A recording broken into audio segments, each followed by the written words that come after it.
Missouri Republican Congressman and member of the House Oversight Committee, Eric Burlison. Congressman, great to have you here. You know, first off, this impeachment inquiry vote is scheduled, I was hearing just a few hours ago, potentially Wednesday. Is that correct? And how will you vote? I'm going to vote absolutely for it. I wish we could have had the vote last week or the week before. I think it's high time that we, commit to this formal part of the process. And the reason why we need to do this is because we're getting blocked by the Biden administration. They're not giving us access. We have Hunter Biden, who's refusing to come in for a deposition.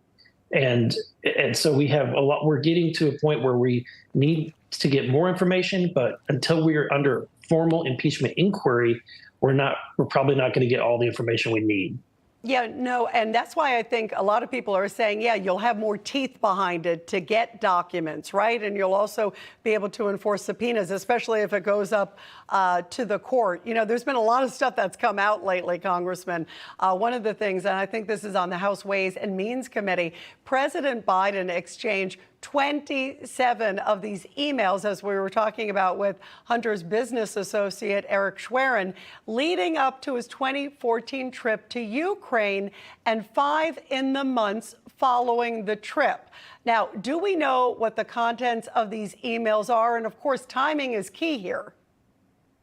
Yeah, I have not been made aware of the contents of those emails. I'm sure that Congressman Jason Smith, the chairman, is actively trying to pursue the contents of those emails. But all of this is pointing towards the same events. So you've got multiple perspectives all pointing towards the same criminal activity that have occurred, whether it's from the IRS whistleblowers or the banks that submitted suspicious activity reports, or you have the FBI informant who filed the FD 1023 document. And then you've got the WhatsApp messages, and you got the Hunter Biden laptop. Everything all points towards these same events and these same transactions, giving us more than a three-dimensional view of the activity of the Biden family. You know, when you couple all these things, and you brought up the IRS whistleblowers, boy, have they been extremely significant. We just saw what happened, of course, with Hunter Biden this week. And it seems like all the things they said were spot on. We're also now looking at, these are some of the checks from Robert and Sarah Biden to the president. There it is, Joseph R. Biden, and the payments from the Chinese and Hunter. And what you're left with, what appears to be, it looks like a big shell game. I mean, who does business this way? Who puts deposits this way? Where is this headed? And do you think you're going to get some more bank records, potentially also of the president himself? Yeah, I think that's where it's headed.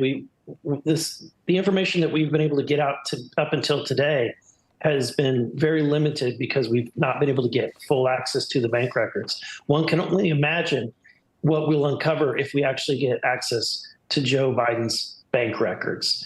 You mentioned the IRS whistleblowers. Those men should be thanked.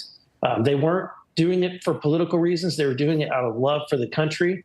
You have Gary Shapley and Joseph Ziegler. These are professionals. They're loyal to the nation and to the Constitution.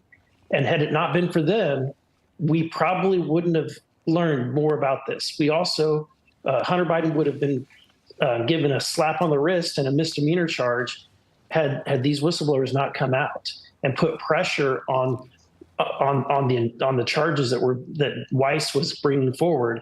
And also want to thank the judge for reading through what was actually in the court record and determining that Hunter was getting a sweetheart deal that judge was not going to tolerate.